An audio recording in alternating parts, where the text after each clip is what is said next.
Hey everyone, it's Pitico from Rock Daydream Nation. I've got an all-star cast of folks that we are going to do a show on our favorite band t-shirts. We are going to talk about 2 t-shirts. We'll take it in turns, talk about the time that we got those band t-shirts, why it's special to us, and just shoot the breeze. Joe B, welcome to the show. Mr. Tim Derling from Tim's Vinyl Confessions. Melissa Nee from Metal Chat.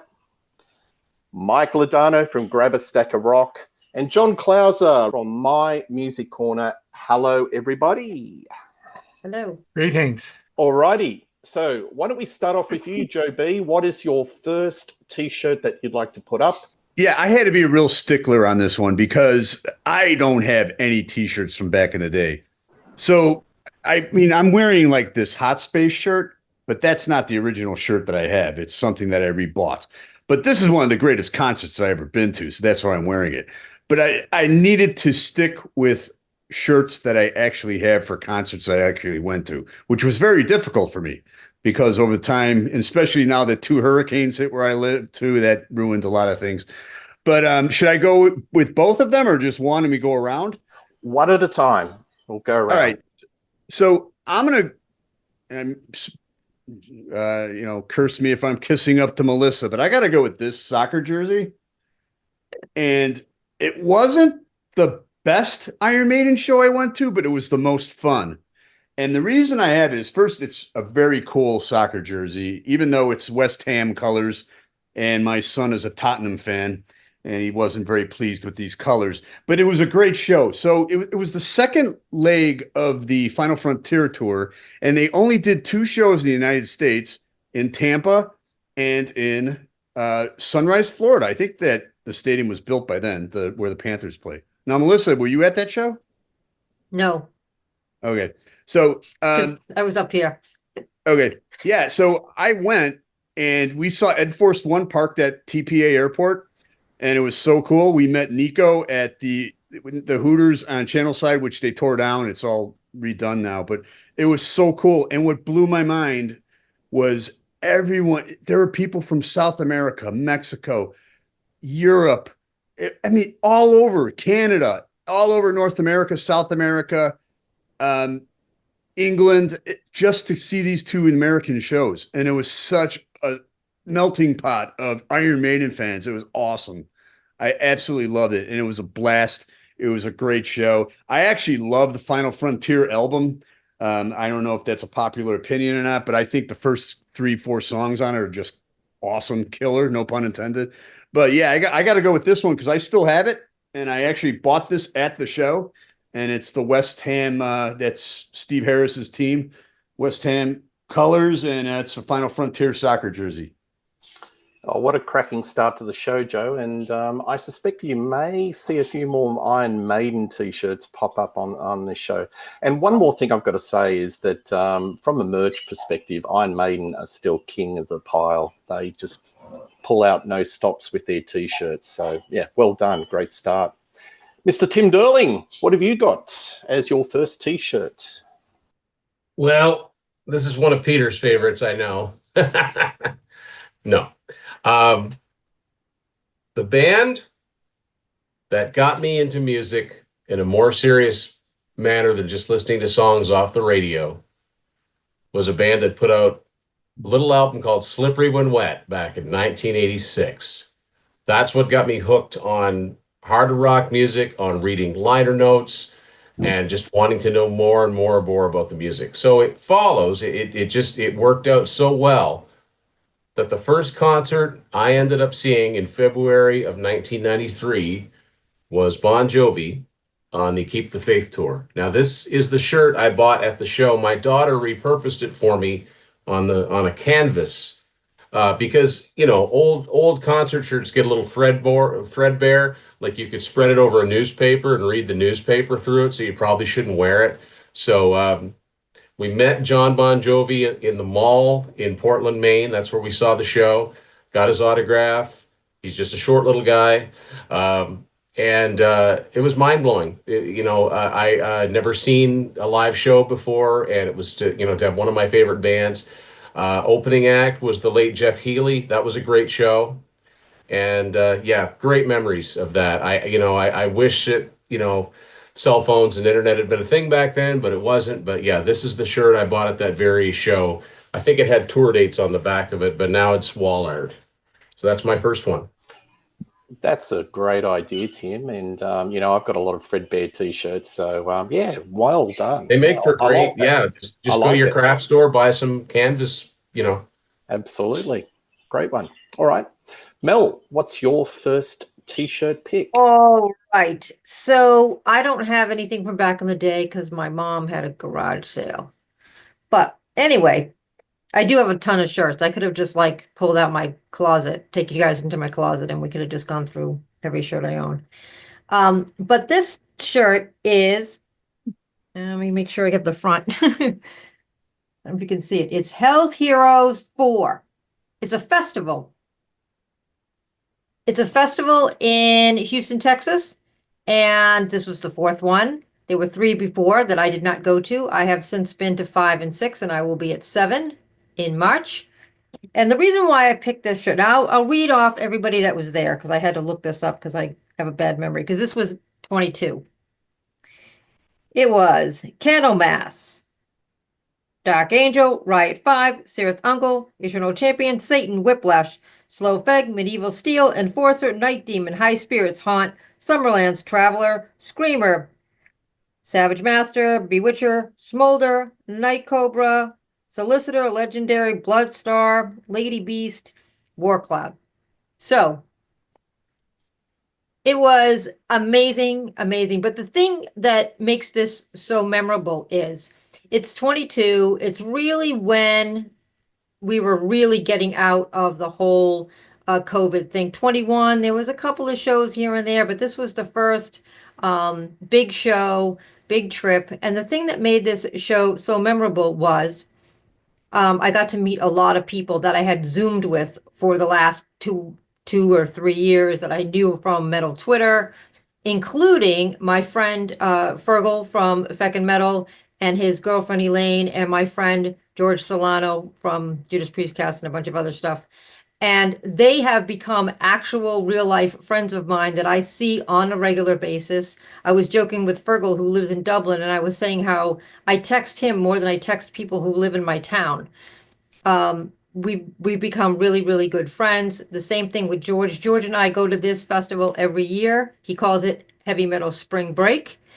And it was just like it was the best festival because it was still small and all the bands were just walking around. You're just talking to everybody. I mean, you just met like everybody in the bands and you could just have a beer with them and hang out with them.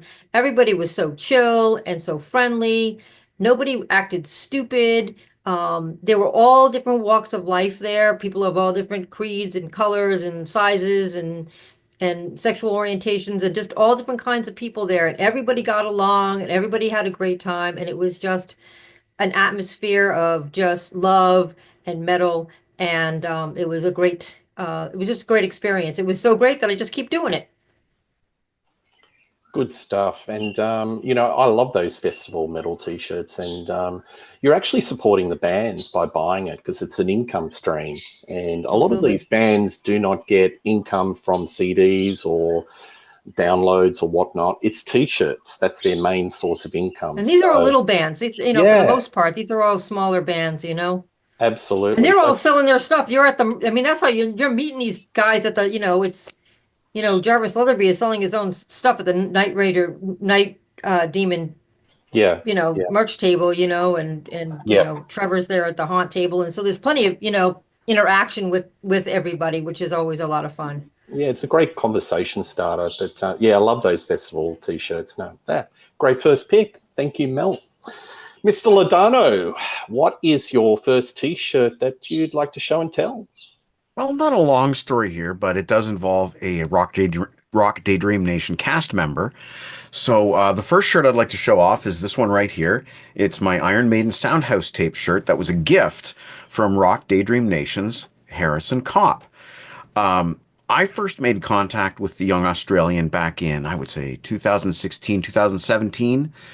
He started commenting on my Iron Maiden reviews and sending me emails. And, eventually when Melissa talked about the pandemic. Eventually, when the pandemic hit, we started talking face to face with all this wonderful technology that we're all just using routinely now. And I would call Harrison Kopp one of my good friends. We've never met in person. We may never meet in person, but I don't think that really matters anymore. I think the pandemic kind of leveled the playing field in a lot of ways as far as interpersonal relationships can go. We can have face-to-face conversations. But one day in 2023, tail end of really, we were acting normally once again and going out and doing our things, but I was still doing my live streaming, and Harrison sent me a parcel. And in that parcel was this t-shirt. And I really love this t-shirt for a number of reasons, one of which is that it didn't fit his frame, so therefore it became a gift to me. And second, you don't see too many Iron Maiden t-shirts like this. Most of them have an Eddie, Final Frontier perhaps, different albums, different singles, different tours, but you don't see too many for just the Soundhouse tapes, which if you've seen the EP, it's a plain red, this logo with a photograph of Paul Di'Anno doing this. Very basic design, and I absolutely love this t-shirt. It looks great whether I'm wearing a black outfit or what have you. I just love it, and it means so much to me coming from a guy that I, again, may never meet in person, but, found it inside his heart to befriend a Canadian halfway around the world. And I think this t-shirt is just an ode to friendship more than the band itself. That's all I have to say about that.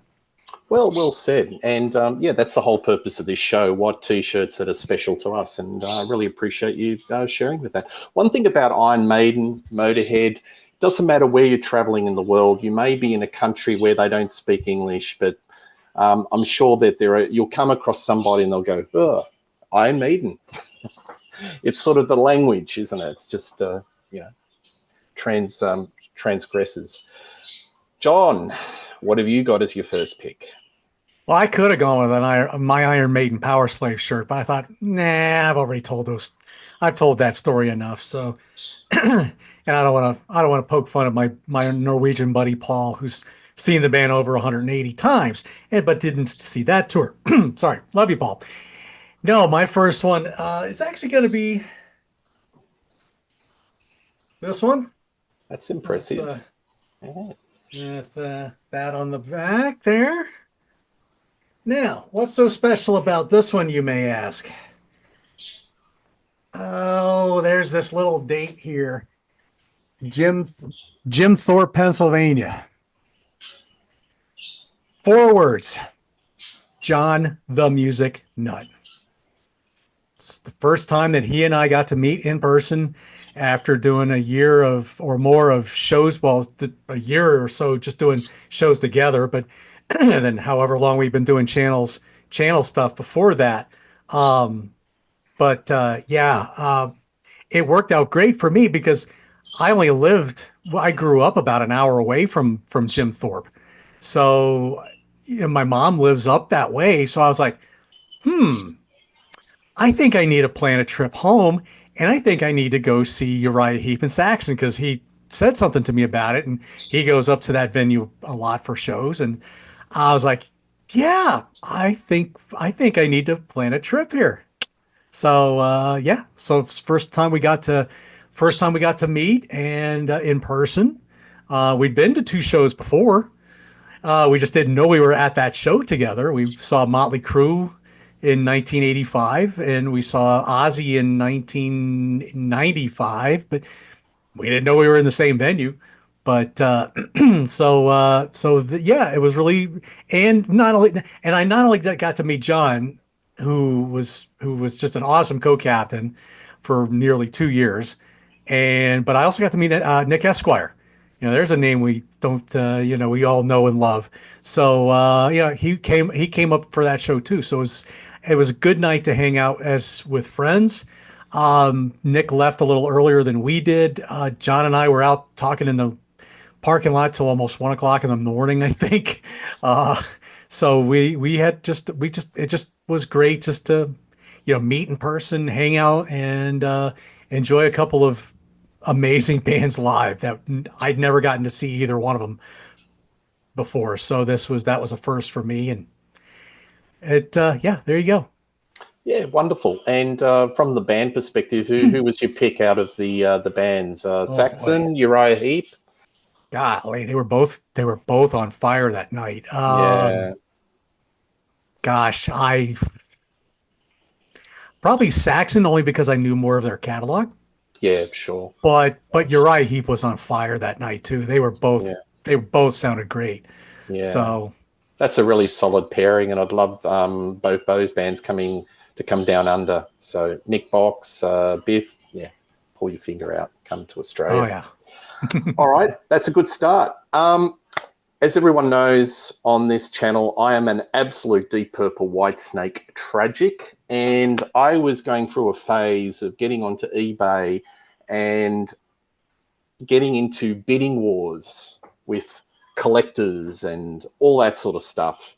So even though I didn't see this gig, I acquired this, which was the Saints and Sinners tour. Very with nice. Ozzy Osbourne in Europe. So Whitesnake, that's headlining over Ozzy, which is kind of weird. And then just one more for the road. So that's the Saints and Sinners lineup. But that is not the T-shirt that I am focusing.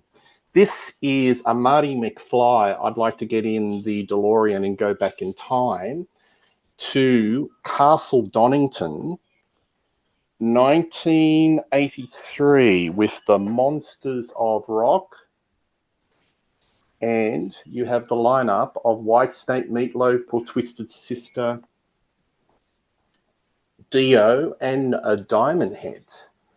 So I won't tell you how much I won this and purchased this over eBay, but a little bit ridiculous. But I was going through a bit of a phase, and it's one of my favorite T-shirts. I wear it to gigs. Somebody was in the mosh pit in the mud, suffered for it, but decided to sell it. So I feel like I'm continuing on, and I'm wearing it at gigs, so the spirit continues. But I like it. I like it a lot, and yeah, it's just one of those things where you go to gigs and somebody, they point at it and you have a conversation. I think T-shirts are a real conversation starter, aren't they? If you're wearing a T-shirt, even if you go to the shops, I've had people, I'm wearing a T-shirt. I may have gone to the concert the night before. I remember I went and saw Heaven and Hell with Ronnie James Dio, and I was in the shops and just in a food court, and the guy pointed at me, and we ended up having a conversation about being at the same gig the night before. So I think heavy metal or rock T-shirts are a real conversation starter. But anyway, there it is. Purchase off eBay. Wasn't at the gig. Would have loved to. And that's one of my favorite T-shirts. Alrighty.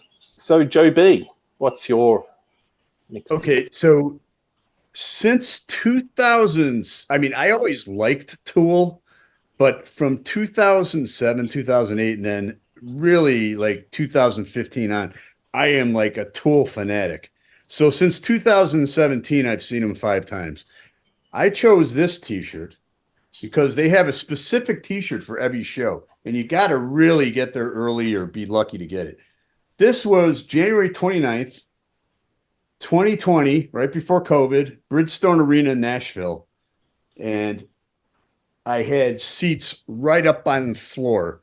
And what made this show super special for me, they're always great live. They remind me a lot of Rush, honestly, because Maynard's off to the side and you have 3 musical geniuses just, noodling away for almost 3 hours. So anyway, during John B, the music stops and I hear I'm like, it sounds like someone's plugging a guitar in, and the light's gone. It's Richie Faulkner from Judas Priest, and he launches in. He shreds for like 5 minutes during John B, and everybody, like half the people around me didn't even know who Judas Priest was, because it skews a different type of audience a lot of times at Tool shows, and I was losing my head here. I'm like, this is incredible. And then at the end of him shredding, Maynard goes, "Ladies and gentlemen, Richie from Judas Priest." That's all he says.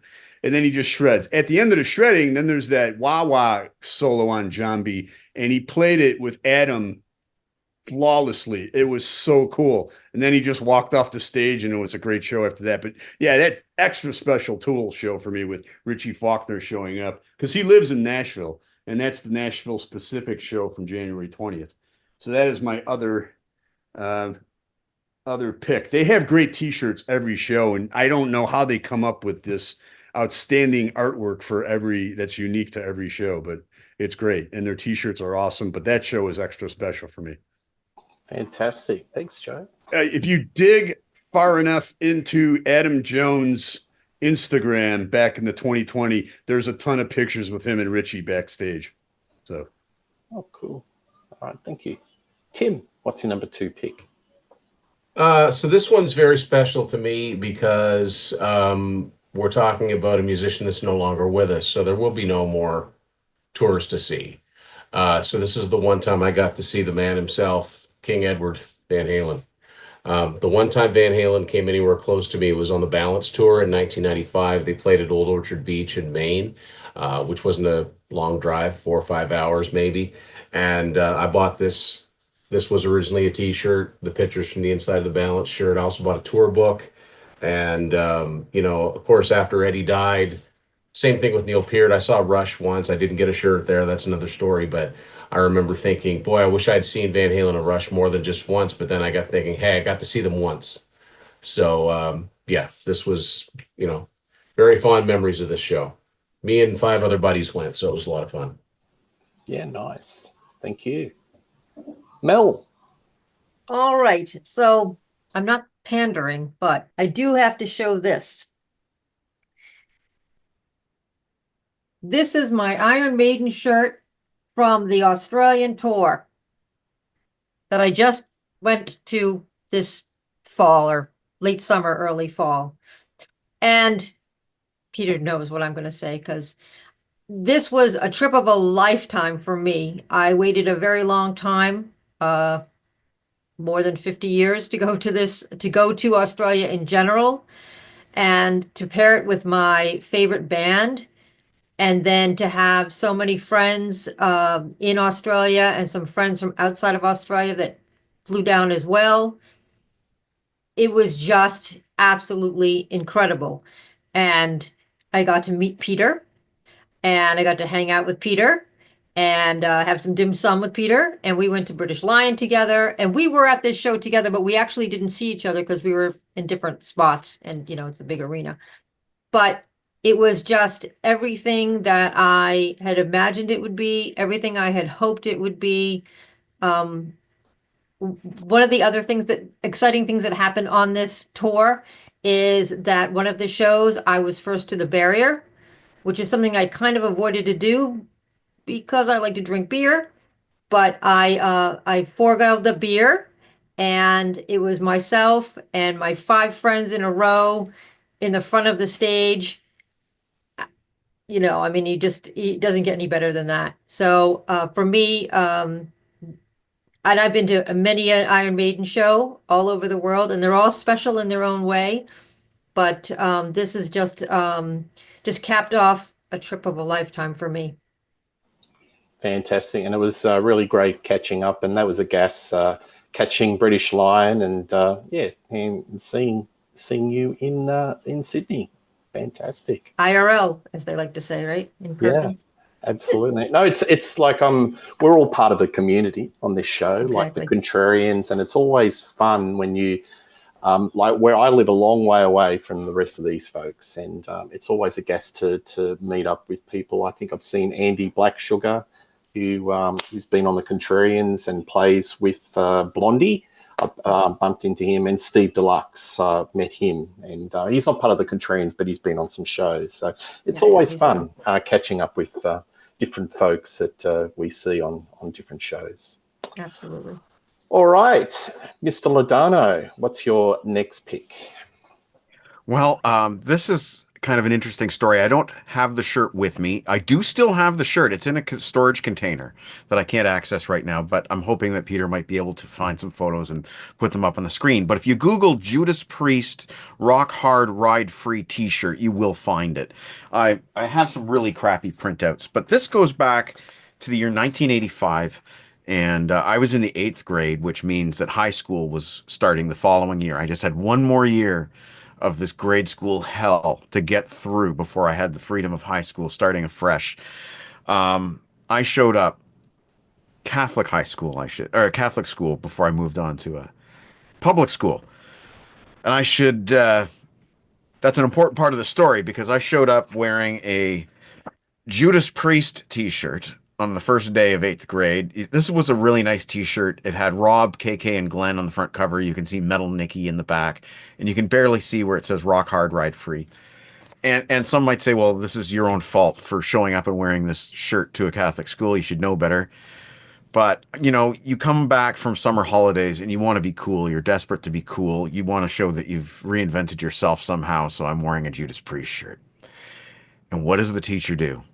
Centers me out, points her finger at me, and she says, Michael, what does that shirt say? And unsure what she meant, I looked at it. It says Rock Hard, Ride Free. She goes, no. Up here, what does that say? And I said, it says Judas Priest. Well, I never heard of anything so vulgar in my classroom. You should be ashamed of yours. Nobody told me that Judas Priest was an old-fashioned swear word. Nobody in my family ever said, oh, Judas Priest. But apparently that was the day I learned that. So first year of 8th grade, wearing my Judas Priest shirt, and here's a picture of the back of the shirt, which had these 2 guitars on fire. I mean, come on, how cool was it? I loved this shirt. It had on the side, on the sleeves, it had Metal Nicky's claws going on the sleeves. I loved this shirt. Never wore it again to school. I was shamed. I was shunned. It was a horrible start to the year. It was indicative of how the rest of the year would go. But Rock Hard, Ride Free. That was always the message with all these metal bands in the 80s when kids like me were being ostracized, kids like me were being shunned by their peers. If you like the music, you stick to your guns. And here we are today, friends, who are discussing all this wonderful music and proof in the pudding that I was right. I was right. And one day I'll get into that storage locker and pull this shirt out and do some photos. Not wearing it, of course, but I'll show you the actual shirt in the future sometime. Yeah, well, thank you for that, Mike. And I will definitely put on some inserts so the folks has a nice close look at it. I think our education system's moved on. I think there was quite a few experiences in the old high schools similar. One takeout of that is I had a chemistry teacher and his name was Mr. Priest. So you can imagine what we used to tease him with. Johnny Klauser, what's your next pick? All right. So I'm going to, as they say on Sea of Tranquility, I'm going to pull a Rich Catino here. So just like Peter, nobody would believe that he's gone down the deep purple and white snake family tree. Nobody believes that for a second. So of course, nobody's going to believe that. Of course, what am I going to pick? Now, this shirt is from the first time I saw them in 2022. Longtime fan, never got to see them. 2 years later, if I can get this thing undone. I have this from the One Album Live tour with the dates on the back. Mine was in Atlanta. When I saw them the first time, it was the day after Thanksgiving. This time it was the day before Thanksgiving. Go figure. I don't know why it worked out that way, but it did. Obviously my go-to band. They've been my go-to band for a long, long time. I think the second one though is probably going to be even more special to me because going forward, I'm thinking to myself, I don't know if I've got any concerts left in me. My body just does not like to go to shows and either stand there or have my senses being bombarded anymore. I guess it's something that's going on in my head mainly, but Yeah, if that winds up being my last concert, I'm good. Well, there you go. I would have bet my house mortgage that you would have picked a Wasp t-shirt. So you delivered the goods. Yeah, I had a feeling it was either going to be Raven or Wasp, but Wasp was probably the favorite. So you came good.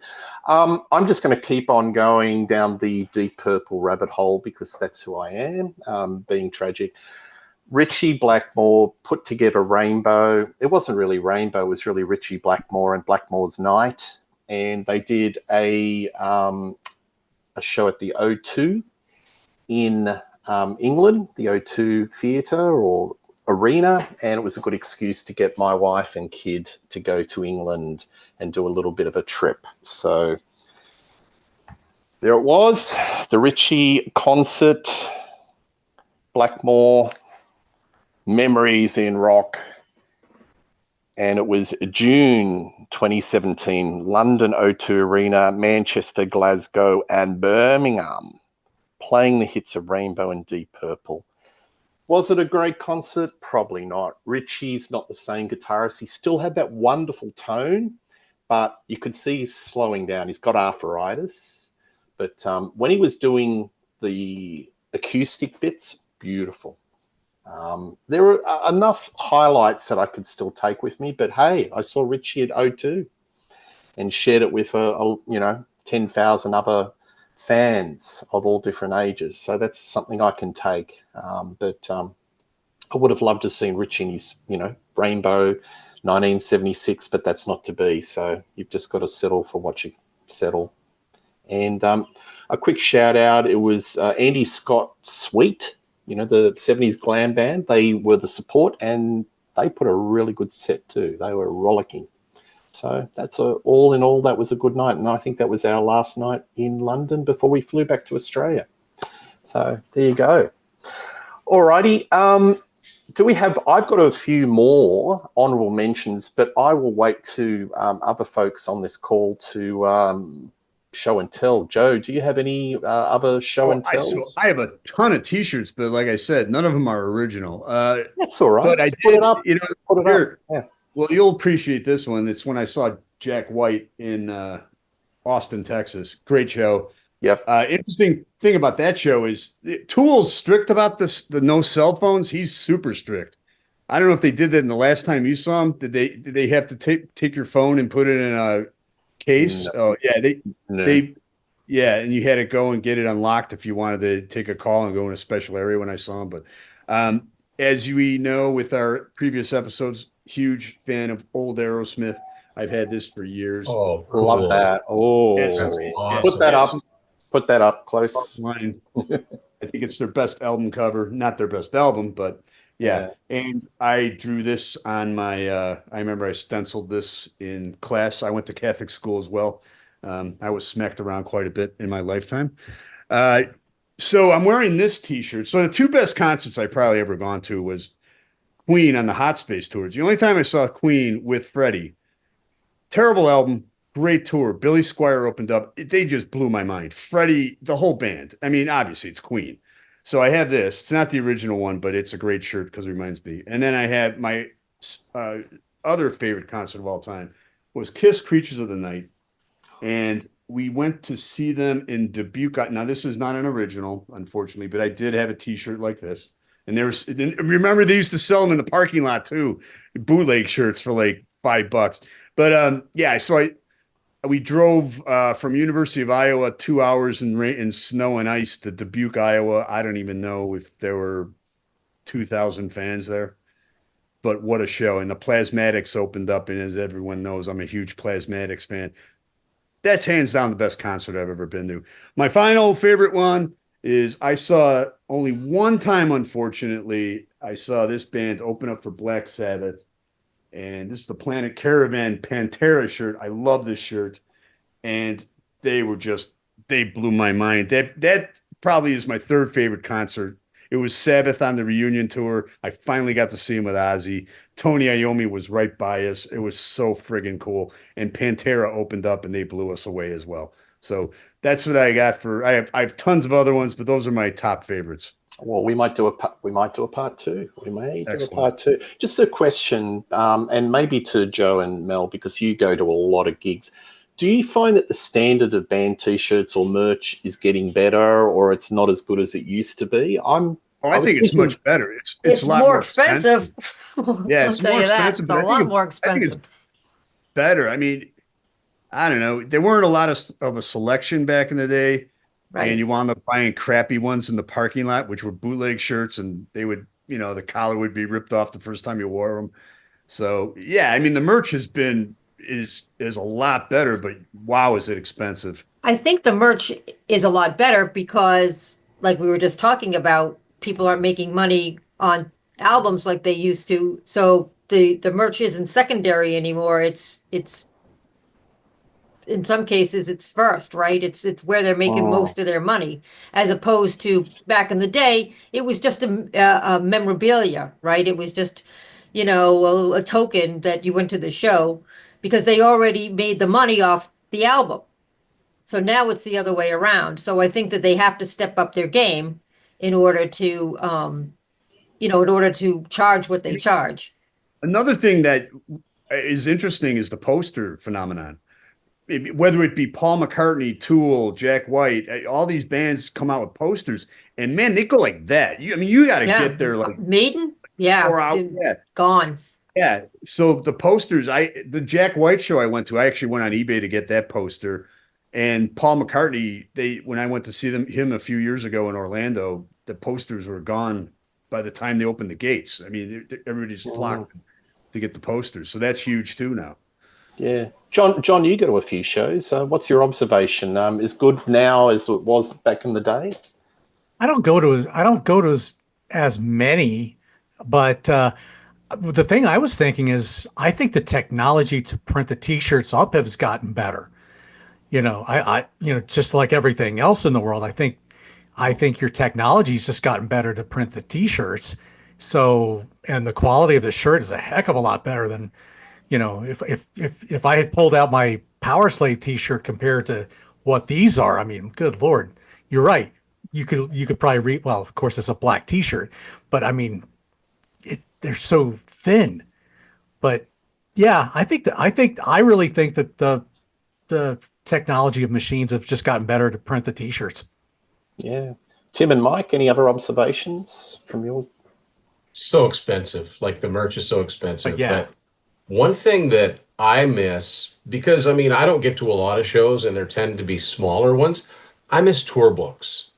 Yes. I've got a few tour books. Actually, that might be an idea for a show, but I miss tour books. I thought tour books were such a cool memento of that time in the band's career, and they just don't seem to be a thing anymore. Yeah. Look, I'm a lot older than a lot of the folks on this call, but I actually remember when you used to go to the movies and they'd have a book devoted to the movie. So the latest James Bond movie, The Spy Who Rings a Loved Me, bell. Star Wars, they'd actually have a book. But that was just part of the course of anything, whether it was concerts, theatre, there'd always be a book, but you don't see that anymore. It'd be a Or program, hardly. right? A program, yeah. Yeah. Mike, any observations in, merch? Not particularly. I haven't been to a merch table at a concert in years. My t-shirts these days come from stores or frequently actually inside box sets. So like I have a lot of Deep Purple shirts and Black Sabbath shirts and whatnot that came inside box sets that I kept inside the plastic wrap. They've never been taken out because I consider them part of the box set itself. So that's where most of my shirt collection is nowadays. Yeah. Well, my observation is that I think hard rock and metal bands that come to Australia, the designs and the merch is very strong. But a lot of the other bands, the more mainstream bands that I go to, I find that the designs and the T-shirt to be a little bit cruddy, not as good. So it's definitely the hard rock and metal genres that are really raising the flag for really outstanding merch. And yes, it is a little bit pricey. So a T-shirt, just to give you folks a bit of an idea, average price is 70 Australian dollars. So in US, that would be 50. you're getting 40 to 50 40 or to so. 50. yeah. 40 So to there you 50. go. It's not cheap. I'll tell Tim, you what, Oh, sorry. I'm sorry. You brought up, I don't know if you're included, but like the Stones and McCartney. I mean, that's as big as you can get. They're both their merch was incredible, up there with anybody's. Yeah. Well, the merch in Northern America or Northern Hemisphere is different to Australia. So, yeah, that may be the case. Tim, do you have any more that you'd like to show us? I got one. I got one honorable, and sadly, I have never seen this group at concert. Maybe someday, but I got this off the band's website a few years ago. It's Y&T. And I love this shirt, wore it all the time. And down here, I like this one because it says established 1974. That's the year I was born. So, yeah. So I wore this shirt a lot, and it didn't get too thread worn, but it isn't quite as it does start to you. Those little black marks there weren't there before. It's just wear and tear. So I guess that's my only other honorable. Well, that's one T-shirt you don't want the missus to put accidentally through the wash, do you? Well, it's I know. in this form, so that's not likely to happen. She knows to ask. She knows to ask. Mel. All right, I have a couple. Let me see here. I'm gonna get this one. Wait a minute first. All right. So there's a theme to my my whole shtick tonight. In 2022, I finally got to tick a box off the bucket list and go to download. It's the download shirt. You can see it. And of course, Iron Maiden was there. And so was Kiss and Cliffy Bifo or Bifo Cliffy or whoever they are. I don't even know who they are. Biffy Clyro. I have no idea who they are. But this show was amazing because, again, it was another opportunity for me to do something that I had always wanted to do. I had planned on going in 2020, and then we know what happened then. I planned on going in 2021, and it got canceled, so it got rolled over and rolled over and rolled over. I went to this show with a bunch of guy friends of mine from all over the world, from Norway, from Glasgow, from New York and New Jersey. My crew that I go to a lot of Maiden shows with down in New York, New Jersey area, and my friends in Glasgow. And it was just Melissa and a bunch of guys just drinking beer and hanging out and checking out shows. And we got to see British Lion in a tent. And I was this close to Steve Harris. He was right in front of me in a very packed, sweaty tent. Somebody had lit a match, we'd all be dead because it was a fire hazard. But it was amazing. Kiss played, and yeah, it's not the Kiss from back in the day, backing tracks and all this, but it was so much fun because I'm with a bunch of guys who we're all around the same age. And so if you're of a certain age, Kiss and you love Kiss and you grew up with Kiss and you know the songs, and it was just so much fun to do that with a group of people. And then of course Iron Maiden is, Iron Maiden. And to do that with my guys was just phenomenal. And then we would just go back to the hotel and reminisce with Maiden Melbeck. We drink red wine and talk about the show, and it's like all night long. And then now it's like 6 o'clock in the morning, and they're sitting up for breakfast, and they're throwing us out.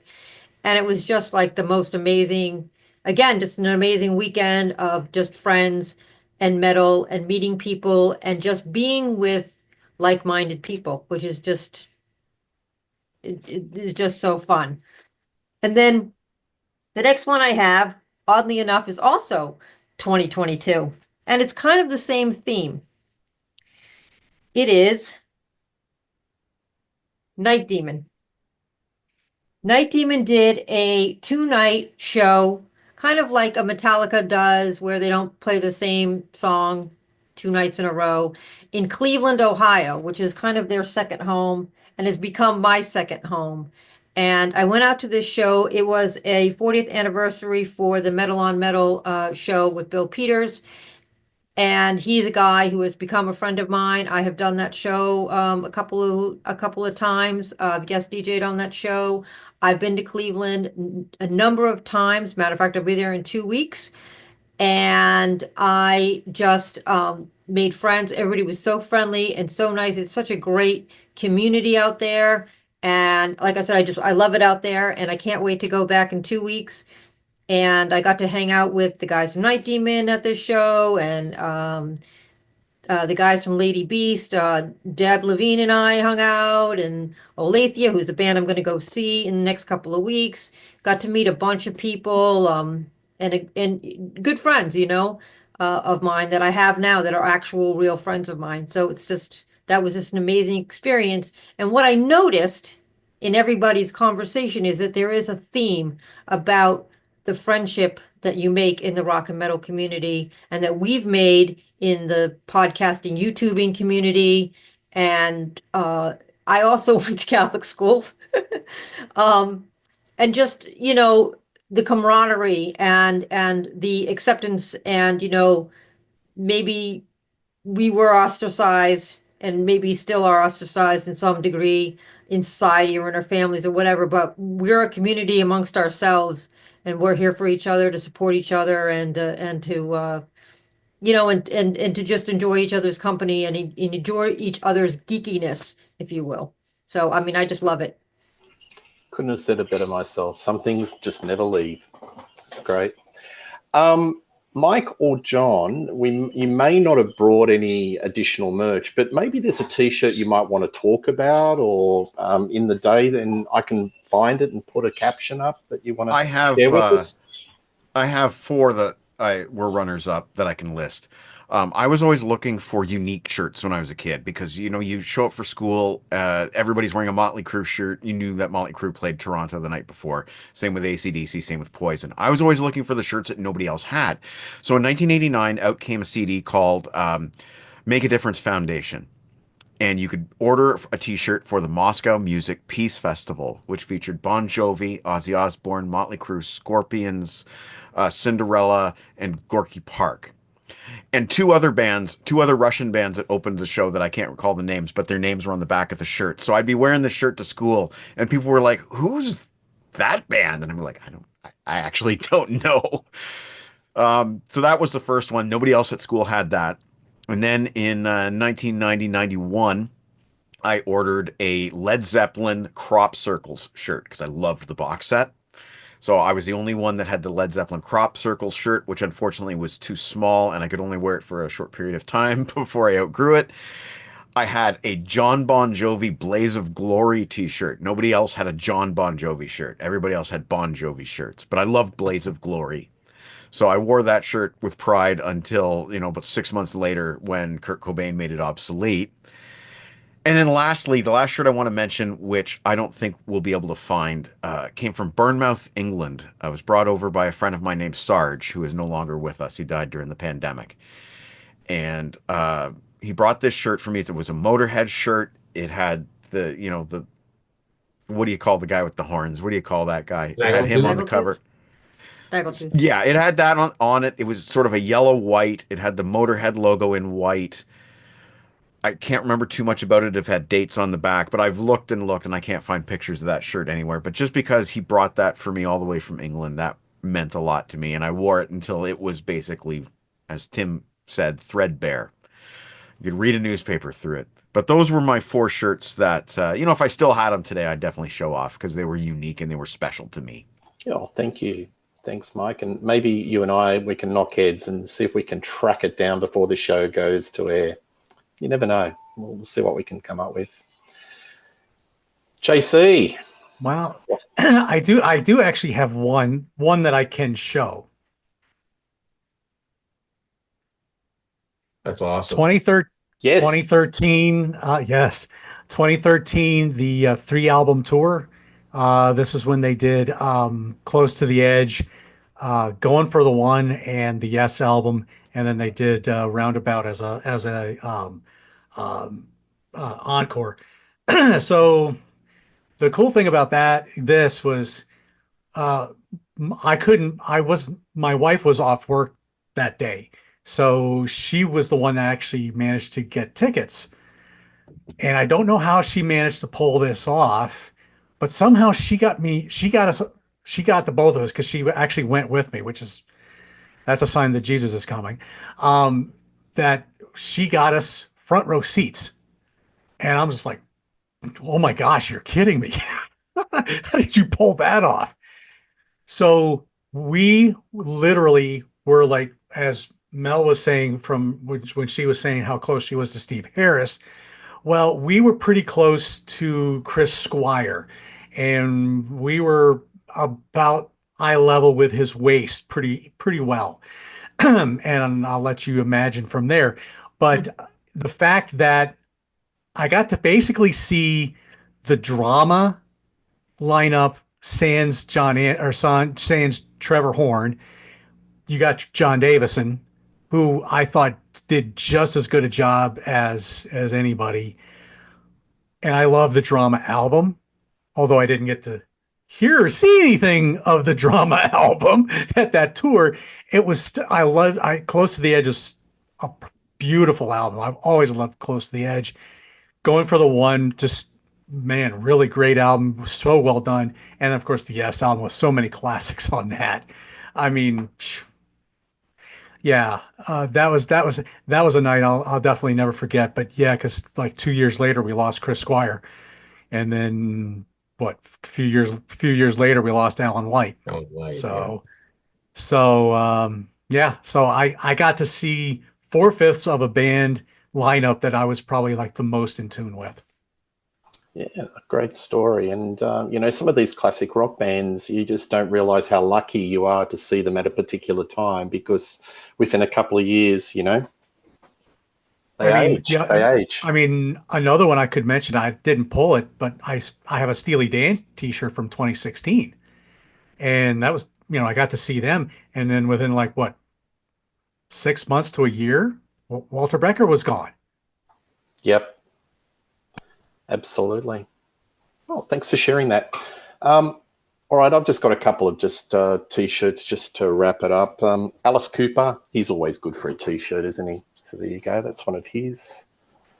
And on the back of it, it's kind of got that Alice go, kind of got an Alice Goes to Hell type vibe to it. Yeah.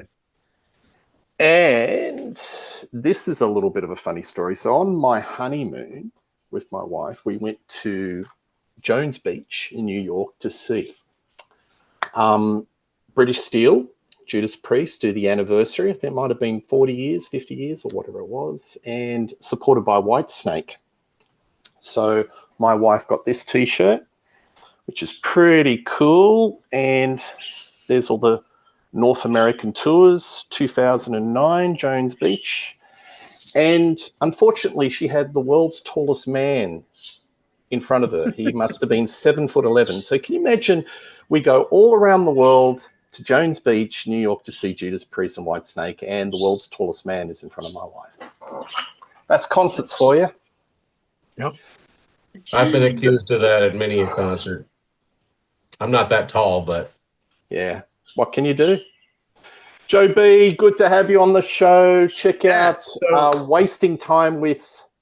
Yeah, I rebooted it for the third time. I also have a industry YouTube out there that I rebooted called Logical Logistics. But I do want to also, Tim Durling has this book. It is just as good, if not better, than the YNT. Just a great read. Get it, Tim. Job well done. Thank you so much. Very good. And Tim Durling from Tim's Vinyl Confessions. Nice to have you on the show. I'm humbled. I appreciate that. That's awesome. Melissa, Metal Chat.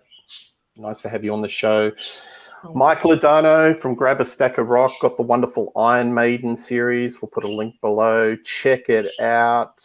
And I'll see you soon, Mike. Yeah, we'll see you Thursday. yeah, absolutely. Or whatever day this show drops. And John Klauser from My Music Corner. Good to have you back on the show, mate. Yes, sir. Thank you. Please like and subscribe to Rock Daydream Nation. This has been fun because it's something a little bit different. We normally talk about music and vinyl and CDs and songs. Let's talk merch, band, t-shirts. So we may do another one. We might do about other types of merch. Tell us what your favorite band t-shirt, your favorite concert experience. We love reading your comments. But one thing's for sure, there'll be more shows with this cast of crew in some shape or form in 2025. Good evening and cheers. All the best. See ya.